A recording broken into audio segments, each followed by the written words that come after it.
We're Wolf Partners, and we're essentially a vertically integrated development team. So we do development, architecture, fabrication, and building.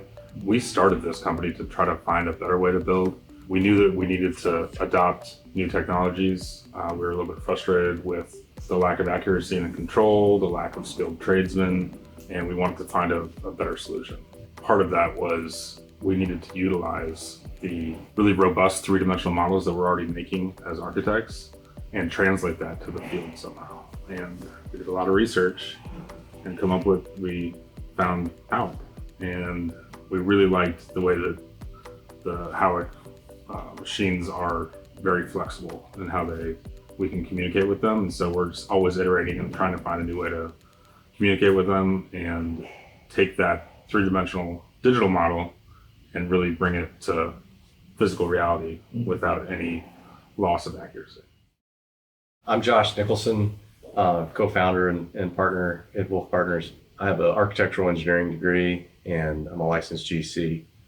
And Adam and I founded the company to further the technology side of the construction industry. I'm Jason Holsopple, COO and partner at Wolf Fabrication Partners.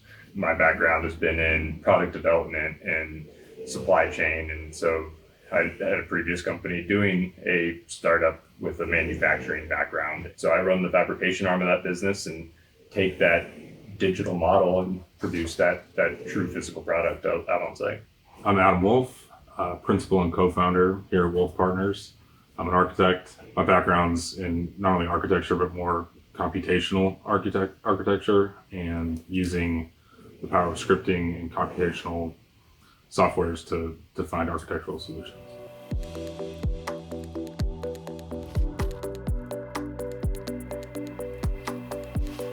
Just from a pure business standpoint, each of these sectors of our own business run at different paces. So development is just very slow, meticulous and tedious, and architecture, needs a little bit more of a faster pace as far as what projects come in the door. Construction's the same way, and then obviously with fabrication, you always have to be producing something because it's a manufacturing business. So being able to level out those various business units and continually have workflow across all of our different modalities and keeping everybody busy. There's a lot of cross-functional training that we do here for everybody. Right. So, we always say we wear a lot of different hats because at any given point, any staff member may have to jump in and help out, in a role that they're not totally responsible for. We started this knowing that we'd like to have a fabrication facility that can provide to outside clients, but we also needed to figure out how to do it. So we built a pipeline of our own projects so that we could skin our knees on those, because you don't know what you don't know until you run up against it. And so it's constant problem solving. We've been able to get a nice pipeline of projects of different project types, scales, size, location. It's helped us learn a lot about the entire process, and we think we've kind of come up against most conditions that you're going to find. And now we're happy to say, okay, we got this, and happy to serve outside clients now. Yeah, we've been able to mitigate a lot of those barriers to entry, those difficulties, by having the vertical integration and consistent immediate feedback loop by doing that. To Adam's point, we didn't jump straight into external business. We said no for 2 years by doing stuff like that, right? By saying, let's have that call from down the hall when we run into that thing to address, whether it's the digital side, which we found was maybe the biggest barrier to entry with this whole thing, beyond just buying a machine, it's truly understanding that digital world to be able to speak to that. But being able to bring that in-house and address those issues we didn't know before we ever took on an external client made our first external client business this year very successful, because we didn't have those unknowns to face for a first external business. Yeah.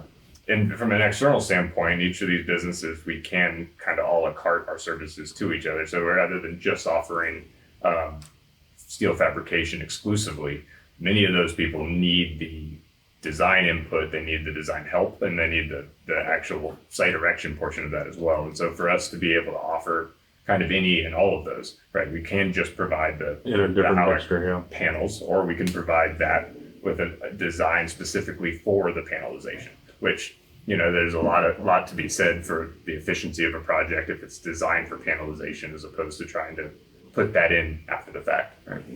Yeah, the word partners is not in our name just because, but for legitimate reasons is we really do believe that the best way to perform and do these types of projects is to be a true collaborative partner in these endeavors. Right. Part of my previous experience on the owner side was really looking at the entire team and seeing where the strengths and weaknesses were. And so we take the same approach when we are looking at collaborating with someone else, because determining where we actually fit in that approach is really the bird's eye view that we have to solidify before we actually move forward, right? So, we may act as the architect and fabricator, and there would be a GC and developer, or we may just collaborate directly with a capital partner to take the whole thing. But it all is dependent upon what that project requires and what the strengths and weaknesses of the entire development team really need. Yeah, it's a proper integrated project delivery method. Well, there's a lot of talk about that in the industry. It's hard to structure those contracts appropriately. It's hard to incentivize, differing parties when there's a lot of finger pointing. Having that set up and being integrated and everybody kind of mutually incentivized to get it done has been probably our greatest strength thus far.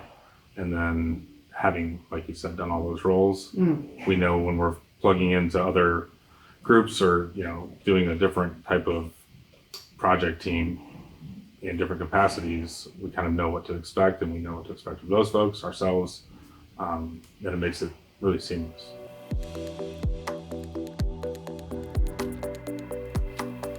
If we're talking about overall developments and the risk associated, we do have a lot of folks that come through and want to do a JV scenario. We're quite selective on the types of projects that we choose. We do a very extensive kind of vetting and drawing process ahead of time to figure out what that highest and best use of parcel is. We're very familiar with this area, and from that standpoint, we're quite selective. From a fabrication standpoint, we can pretty much satisfy anybody's needs, and if it's converting plans from wood to steel, that's a less selective type thing. I think we just have a good service that we can offer. But when it comes to the whole thing, it's just two different considerations.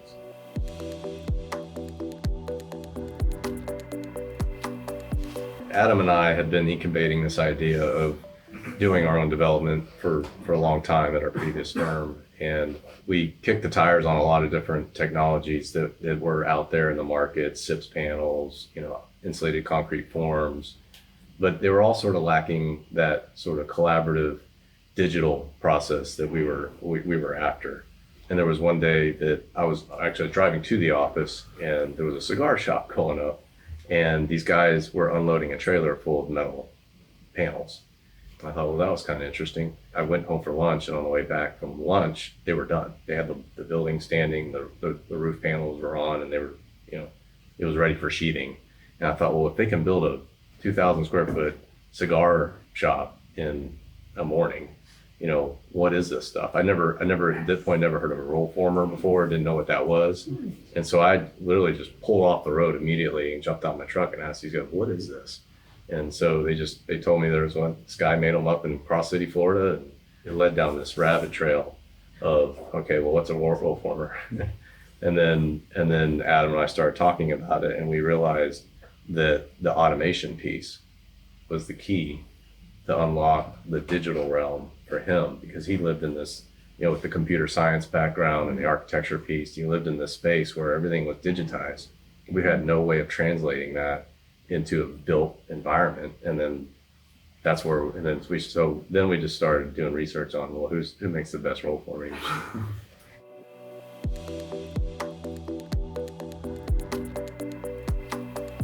As we were discussing kind of how do we bring technological innovation into the space, I used to joke with my friends at prior architecture firms, why can't we just make the 3D Revit model the contract documents.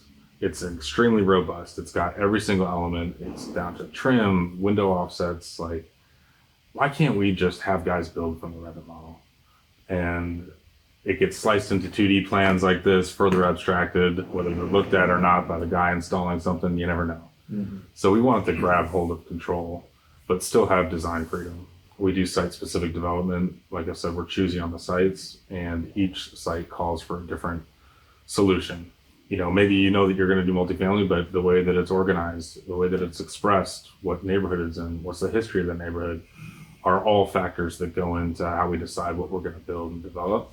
We wanted to have a technology that could suit any different outcome, so that we can still be responsible architects, responsible designers, and have a wide variety of offering rather than something that's more repetitive. In doing that, we needed it to work with our three-dimensional model, and we needed our solution to break down into the kit of parts, so to speak, that every building is made of, which is horizontal framing members and vertical members. Once we found out that roll forming was a thing, we researched how can we be very, very fluid in how we communicate with these machines and agile. How it was a solution, because we could really do whatever kind of tricks we need to do on the software side and computational side and still get to a solid and consistent performing machine. And we weren't beholden by the innovation or lack thereof of someone else's software. We knew that we could talk to them however we would like. And that was the deciding factor for us. You know, one of the guiding principles of our firm is that quality of the build is as important as the technology. And I think that's where we found alignment with Howick, was that not only the technology side, but just the quality of the machines is second to none. And so we feel that way with the products that we put out there. All the buildings that we build are going to be just as high a level of detail and quality as your machines. Well, the nice thing is that all the holdups that we've had on site and mistakes that have been made, the Howick has never been the reason. We've never had a holdup. Like, we've all made those mistakes ourselves.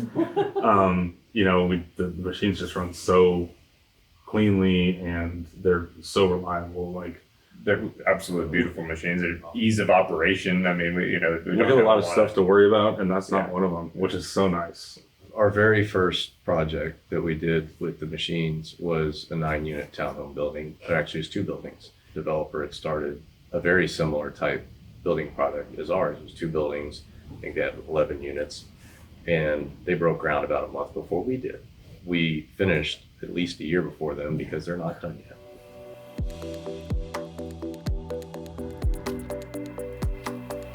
I think for me, the most rewarding thing that we do is create developments and enhance communities, and having some input in how our city grows is a responsibility, but a rewarding one. And we have somehow been lucky enough to find the team that we have. Some people have just kind of come out of the woodwork, whether they saw what we were doing or drove by a building and they kind of wanted to join. And we've got our core group that serendipitously crossed paths at the right time. The other part of the cast has just kind of come along and kind of it's been a magnet to attract talent. And we're so fortunate to have all of those folks on our side as well. Yeah, our staff really believes in the vision, and they actually love the idea of being able to see the whole process from start to finish. You don't get that if you're just siloed into a contracting role or a design role. You know, they get exposed from the time we are acquiring a piece of land all the way to the time we actually sell them. So, you know, they see the whole process from start to finish, and that makes it much more intriguing for them. And I think it's helped with retention and enthusiasm for what we're doing. Some of our architects have said at their past firms, like, they've never even walked into a building that they worked on. Because you work on something and you maybe, like, if you're low on the totem pole, you draw stairs for a couple months, and then you draw the other stair for another project in Shanghai, and then sadly that's how it goes. And that's how it was for me too. I walked into the first project that I worked on 4 years after I left that firm, because it was a large one. And the cool thing here is we get to, first of all, decide what the project's going to be, and then, you know, it's cool to walk into a building where you know that you've kind of placed every single stud, every single element in it, and made all the decisions. And then it comes to fruition, and you were there for the entire process. Seeing that from start to finish is just a really transformative and rewarding process for our whole team. Yeah. At the end of our job, invite all the, not just the staff, but also all the sub-consultants that we used, and the development partners, capital partners, and we have fun. Folks who showed up to the neighborhood meeting, like it's just, it's cool because it's, you got it. Yeah, I think the vertical integration that we have, and then the excitement that the three of us have, and then just that community culture that we have, has really brought a very dynamic group. Everybody here has that same mentality, that same drive, and so it's really put a really very organic growth of this company with some very dynamic, staff.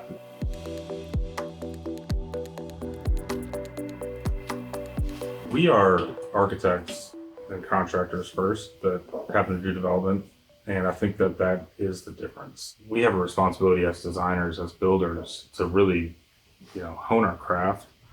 And part of the reason that we wanted to be the developer as well is because then we can make the decisions that we see fit, that are probably less economics driven and more product driven, and creating an atmosphere, creating a space, creating something that's different and novel and appropriate. A lot of our projects have very different aesthetics because they're in different neighborhoods with different histories, different microclimates, different sun exposure.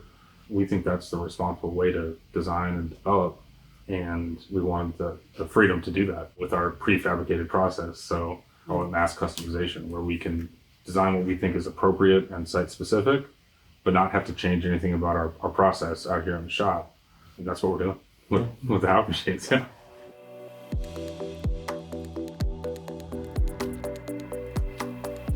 We're looking to keep innovating in the space. We didn't want to, we kind of wanted to crawl before we walk before we run. And we had seen, anecdotally or specifically, other folks that have tried to bring way too much innovation to a specific space, which ours is inherently different because it's complex. Other industry sectors, you can innovate because you're just innovating with zeros and ones and creating a new app. There's so many players in development and building. It's just very complex. So we'd like to continue to innovate on the computational side with the product type that we deliver, and just grow and be of service to our community and other folks. And to the industry in general, I think, moving towards and growing the breadth of the people using HALIC and using those progressive technologies. The industry is such an archaic industry generally. We have a very hard time to adopt new technologies, and it takes forever to really, grow and progress this industry. So that was one of our kind of bonding things when we all got together, was our drive to really progress this industry, innovate, progress, and take an industry that's kind of stuck and bring it to just a much more efficient and altogether better way of building.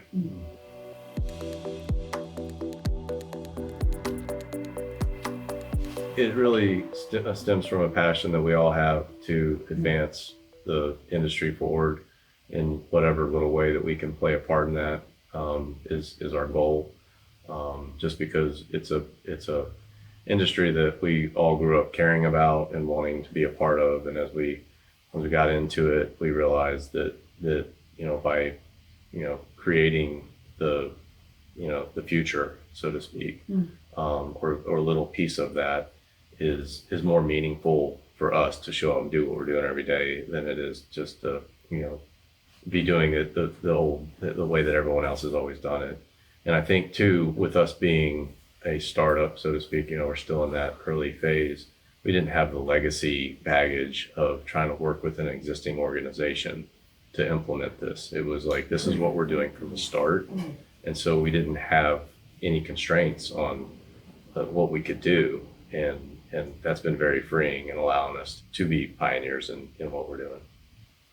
There's going to be things that we don't even know what we don't know in some cases. And so we really wanted to keep the main thing. The main thing was figuring out how to do this. And then we're going to add on to it and have more advancements. But right now we just wanted to really perfect this, just like we perfected our craft and our, industry sectors that we came from, we feel like we've got a really good grip on how to work with the howard machines, with the steel framing, and we're just going to continue to pursue to grow that knowledge and keep on trying to create good things.